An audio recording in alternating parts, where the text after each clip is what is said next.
22:32. The speed of yesterday was slipping. We are moving faster into tomorrow. Chapter 1. A stinging wind whisked the edge of a window and hollowed into a high gasp as it twisted and swirled into eddies, disintegrating into the currents of warm air flowing by. Scratchy sounds woke Dara up in pitch black, and nothing made any sense. In the darkness she remembered she was in a sleep tube. As she woke, the smell of burnt plastic found her nose, and she inhaled and exhaled it till she could really taste it. She wasn't sure where it was coming from. It triggered a memory when she used to singe her hair to smell the smoke and hear her follicles shrivel. She pulled back an opaque vinyl curtain hanging across one window. A bright, diffuse light poured into the space. Dara's eyes strained to adjust to it. Slowly she squinted to bring images outside into focus. She could see the edge of Terracom 7 in the distance, or what she thought TC was. The transformation station had been built 15 years ago when the space tourism industry was emerging.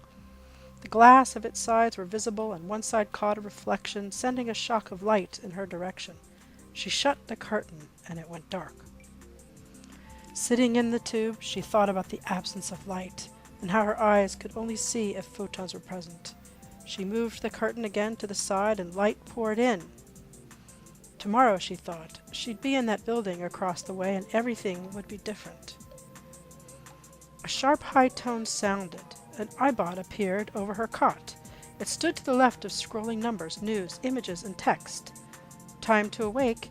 Today is June 27th, 2232. Tomorrow is the 28th. It's 6:47 a.m. and 101 degrees outside and 97 degrees in. You need 6 units of protein, choose from your selection, 4 units of Vegetan, 1 sweet square, and a vial of water. On the left side of the iBot, the status of her PLS streamed by for her to peruse. Next to it, in another column, streamed news about world events. She could feel her armpits hot. They were moist and stank. A flashing green light on the right graphics told her to upgrade. Download PLS version 5.4. Dara looked around for something to absorb the water on her brow and under her arms. All available was the sheet on her cot, and she used it. Outside, the sun heated up the tube tail, raising the temperature inside. You slept 4 hours, said iBot. Download PLS version 5.4 and ingest 0.4 milliliters of your water. Trademark 2146A. She raised her wrist and touched her screen to navigate to the PLS app. A green button appeared and she pushed it. A cool liquid oozed into her body from the contact point. Dara became relaxed, no longer hot, her mind alert.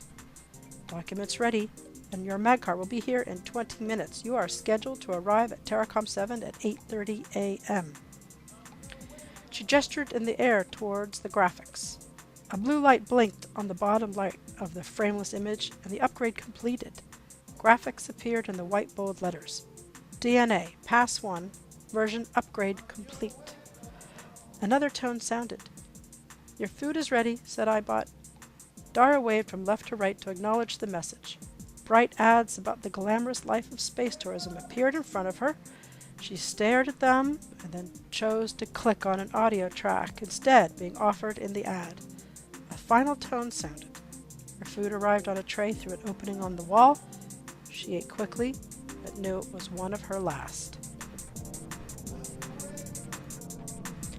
End of Chapter 1. Written by Tracy Swedlow. Music by Chris Ducey.